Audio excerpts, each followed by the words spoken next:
left off the list. The invitation Daniel never got arrived exactly the way most heartbreak does, quietly, on a Tuesday, buried in a group text he wasn't part of. He found out by accident. His sister forwarded him a photo meant for someone else, a screenshot of the family group chat, still open on her phone when she snapped the picture to show him something unrelated. But there it was, scrolling past in the corner of the frame. Christmas Eve, 6 p.m, Mom's house. Everyone come, even bring Marcus's parents this year. Everyone, not Dad, not even a mention. Daniel set his coffee down slowly, the way a man sets down something breakable when his hands have started to shake. He read the message 3 times, waiting for his name to appear somewhere he'd missed it. It didn't. "You okay?" his sister Carol asked, oblivious to what she'd just shown him. "Yeah," Daniel said, because that was the only word that came out clean. "Fine." He was 58 years old, a man who had spent 3 decades running into other people's worst days so they could have a tomorrow, and he could not, for the life of him, figure out how he'd become a man his own daughter didn't think to invite to Christmas. Her name was Emily. She was 26, sharp-tongued and softer than she let on, and she had not fully forgiven him for the divorce, even 6 years later, even though the divorce had not been his idea, and even though he had shown up for every recital, every graduation, every 2 a.m. phone call about a bad breakup or a worse boss. He had shown up for everything except, apparently, the parts of her life that mattered most now, the parts that belonged to Marcus, her fiancé, and to the new, gleaming version of family her mother had built with a man named Richard, who golfed and made partner at 40 and had never once had to leave a birthday dinner because someone was dying somewhere. Daniel didn't resent Richard. That would have been easy, and Daniel had never been an easy resentment kind of man. What he resented, what sat in his chest like a stone he swallowed and couldn't cough up, was the quiet, incremental way he'd become optional. Nobody had announced it. There'd been no fight, no final straw, no door slammed hard enough to explain the silence. Just a slow fade, missed calls turning into missed weeks, an empty parking spot outside a house he no longer had a key to. He didn't call Emily to ask why. He told himself it was pride. The truth was closer to fear, the fear that if he asked, she might actually tell him, and some answers can't be unheard. So on December 24th, while somewhere across town, his daughter set a 4th folding chair at a table that used to be his, Daniel Reyes pulled on his old coat, the canvas one with the reflective stripe worn thin at the elbow, and went to work. He wasn't supposed to be on shift. He'd traded it, actually, gave a younger paramedic named Priya the night off so she could fly home to her parents in Chicago. "You sure?" she'd asked, guilt written all over her face. "It's Christmas Eve, Daniel." "I don't have anywhere to be," he'd said, and it had come out steadier than it felt. The dispatch call came in at 9:47 p.m. Structure fire, 3-story apartment building on the east side, flames visible from the street, reports of residents trapped on the upper floors.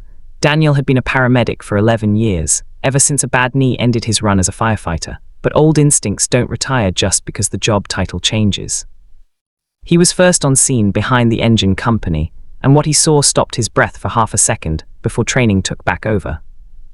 The building was a torch, black smoke poured from a 3rd-floor window, lit orange from beneath, curling into the cold December sky like something alive. A crowd had gathered on the sidewalk in bathrobes and untied shoes, faces lit gold and terrified. And a woman, young, maybe 30, barefoot on the ice-crusted pavement, was screaming a name over and over. My son is still up there. Please, somebody, my son." Daniel didn't think. That was the thing nobody understood about moments like this. There was no deliberation, no weighing of risk against reward, no accounting of what he had or didn't have to live for. There was only the woman's voice and a window on the 3rd floor, and 11-year-old muscle memory screaming louder than any doubt. "Which apartment?" he shouted over the roar of the fire. 3B, he's 4 years old, he was asleep. The fire captain, a broad man named Okafor who'd known Daniel for a decade, grabbed his arm. "Reyes, that's not your job, the truck team's going." "They're 2 minutes out and the stairwell's the only way up," Daniel said, already moving toward the side of the building where a rusted fire escape zigzagged up into the smoke. "I know this building. I ran a call here in the spring. There's a fire escape off the kitchen in 3B. He didn't wait for permission. He grabbed a spare mask off the rig, checked the tank, and went. What happened over the next 4 minutes would later be described by 3 different eyewitnesses to 3 different local news crews, and would eventually be stitched together, with security footage from a bodega across the street, into 90 seconds that a producer at Channel 9 would call, off the record, the best Christmas story we've run in a decade. Daniel climbed the fire escape 2 rungs at a time, the metal groaning and hot enough to feel through his gloves. Smoke poured out of the kitchen window in 3B, so thick he couldn't see his own hand in front of his mask. He kicked the window frame twice before the old wood splintered, and he went in low, the way he'd been trained 30 years ago, crawling under the smoke line toward where the woman had said the boy's room was. He found the door to the bedroom by feel, by memory of 1,000 identical apartment layouts, and inside, curled on the floor beneath the window, because some frightened, brilliant 4-year-old had remembered a fire drill from preschool and gotten low, was a boy in dinosaur pajamas, coughing, terrified but alive. "Hey buddy," Daniel said, voice steady, muffled through the mask. "I'm gonna get you out of here. You did such a good job getting down low, such a good job." The boy's name, Daniel would learn later, was Mateo. He didn't speak, just grabbed Daniel's coat with both small fists and held on like his life, which in fact it did depended on it. The stairwell was gone, filled with smoke and heat by then, so Daniel went back out the kitchen window, the boy wrapped inside his coat, zipped against his chest like something he'd carried before decades ago, when Emily herself had been small enough to fit that same way against him during a different, smaller emergency, a fever in the night, a thunderstorm, a nightmare. He didn't have time to notice the echo. He noticed it later, lying awake, turning the night over and over like a stone in his palm. He came down the fire escape one careful rung at a time, smoke pouring out around them both, the boy coughing but breathing, and when his boots hit the pavement, the crowd on the sidewalk didn't cheer so much as exhale, one long collective breath held since the moment the mother had started screaming. She ran to them sobbing, and Daniel unzipped his coat and handed Mateo over like something precious that had only ever been on loan. The boy went straight into his mother's arms and buried his face in her neck, and Daniel stood there in the strange orange light of the burning building, breathing hard, feeling every one of his 58 years in his knees and his lungs, and for one unguarded second, he let himself cry. A bystander with a phone had been filming the whole thing. It would end up online within the hour. By morning, it would end up on the news. Christmas Day, Emily woke up in her mother's guest room with a headache from too much wine the night before and the particular hollowness that comes from a holiday that looked right but felt wrong. The dinner had been lovely, technically. Richard had carved the ham. Marcus's parents had brought good gifts. Her mother had laughed a lot, a little too brightly, the way she always did now, as though volume could fill the space where something used to sit. Nobody had mentioned Daniel. Nobody ever did, not out loud, not on purpose. It was simply understood, the way certain rooms in a house are understood to be closed off, unheated, better left alone. Emily had gone along with that understanding for 6 years, because it was easier than examining why it existed, easier than admitting that somewhere in the process of building a new family, she had let the old one, her actual father, the man who taught her to ride a bike and sat through 11 years of her orthodontist appointments, slip quietly out of frame. She told herself it wasn't intentional. The group chat had been created by her mother. The guest list had been her mother's doing, but Emily was the one who hadn't said his name. She was the one who hadn't texted him herself, hadn't picked up the phone on the 23rd and said, "Dad, come Christmas Eve, I don't care what Mom's doing, come." She'd had 6 years of chances to draw a different line, and every year she'd let the silence redraw itself instead. She was scrolling her phone at the kitchen table, half listening to Richard tell a golf story for the second time, when the video autoplayed in her feed. Local hero SAVES, 4-year-old from Christmas Eve apartment fire. She almost scrolled past it. She'd seen 100 videos like it, thumbnails of firefighters and flames, algorithm-fed tragedy dressed up as inspiration, but something in the still frame stopped her thumb. A man in a paramedic's coat, worn canvas, a reflective stripe faded at the elbow. She knew that coat. She'd bought him a coat exactly like it for his 40th birthday, and he'd loved it so much he'd worn it until it fell apart, and then bought its replacement in the same style, out of some quiet sentimental stubbornness she used to tease him about. Her thumb hovered. Her heart had already started pounding before her mind caught up to why. She hit play. The video was 90 seconds long, stitched together from bodega security footage and a bystander's shaky phone. She watched a man climb a fire escape into black smoke. She watched him disappear into a window on the 3rd floor of a burning building.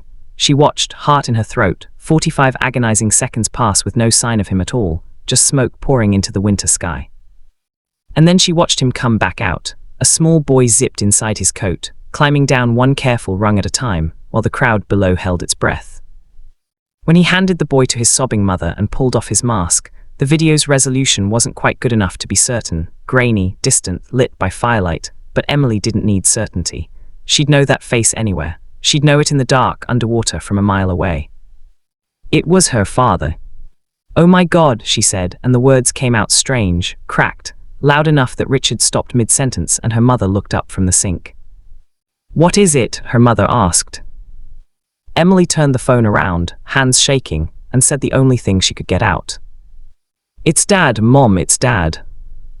The newsroom had tried calling him for a follow-up interview all Christmas morning, and Daniel, exhausted and aching, and privately unwilling to be anyone's headline, had let it go to voicemail 4 times. It was Captain Okafor who finally talked him into it. "Raise, that Mom wants to thank you on camera, and frankly, so does the department, and frankly, you look like hell and could use a shave, but do it anyway." And so at 4 p.m. on Christmas Day, Daniel found himself standing in front of a Channel 9 camera crew outside the fire station, still faintly smelling of smoke no matter how many showers he'd taken, saying words he didn't fully remember choosing. "I didn't think about it," he told the reporter when she asked what was going through his mind. "You don't think, not really, you just go. There was a woman screaming for her son, and I've been doing this a long time and some part of you just goes. Do you have family, Daniel, people who will be proud of you tonight?" It was such a simple question, and it landed somewhere Daniel hadn't braced for. He thought of the group chat he wasn't in. He thought of the empty chair that had, presumably, not even been set at the table. He thought of Emily, 26 years old, laughing somewhere across town at a Christmas he hadn't been invited to. "I have a daughter," he said finally, and something in his voice cracked just slightly, enough that the reporter's face softened in a way that wasn't performance. "I hope she's proud. I hope she's okay." He didn't elaborate, he didn't need to.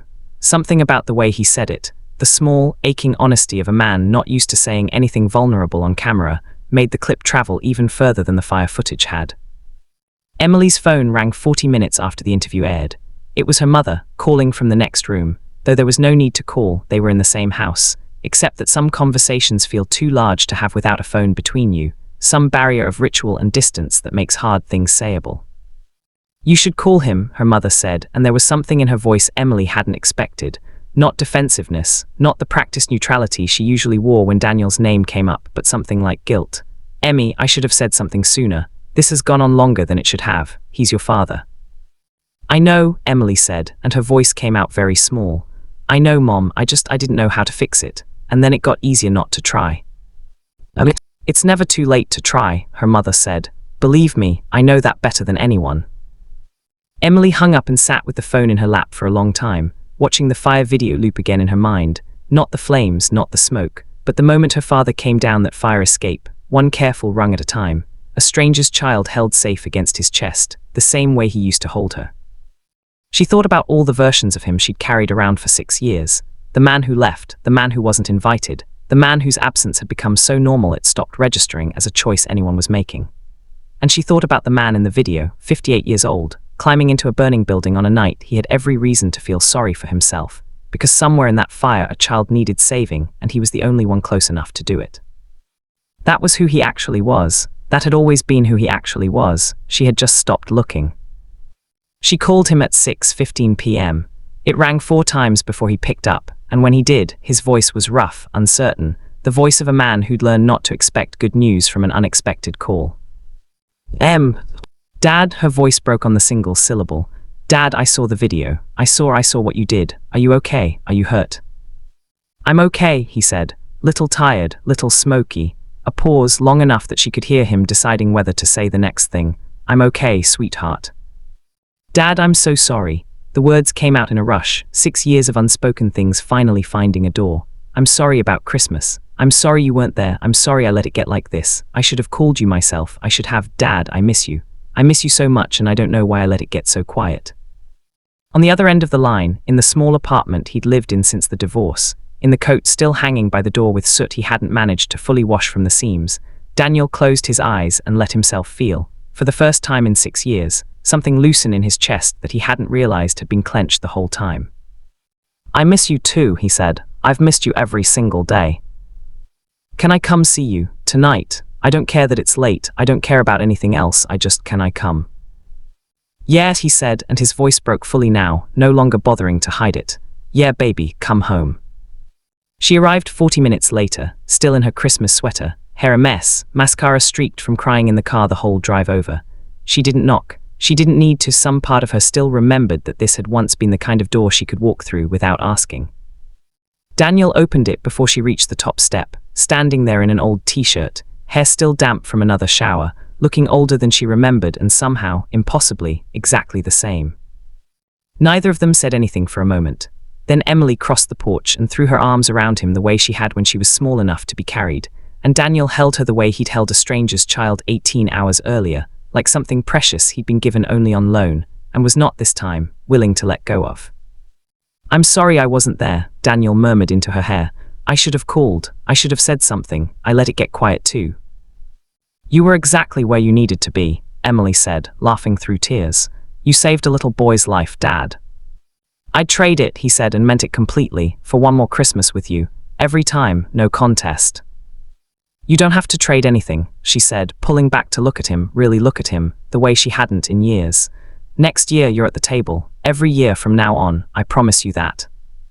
Behind them, snow had started to fall, soft and late. The kind of snow that comes after the holiday itself has technically ended, but somehow feels more like Christmas than the day had all along. Daniel pulled his daughter back into his arms and held on, and for the first time in longer than he could remember, the empty chair at every table he'd ever set for one felt, finally, like it might not stay empty much longer. Some doors, it turned out, didn't need grand gestures to open again. They just needed someone brave enough to knock, and someone on the other side who'd never really stopped hoping they would.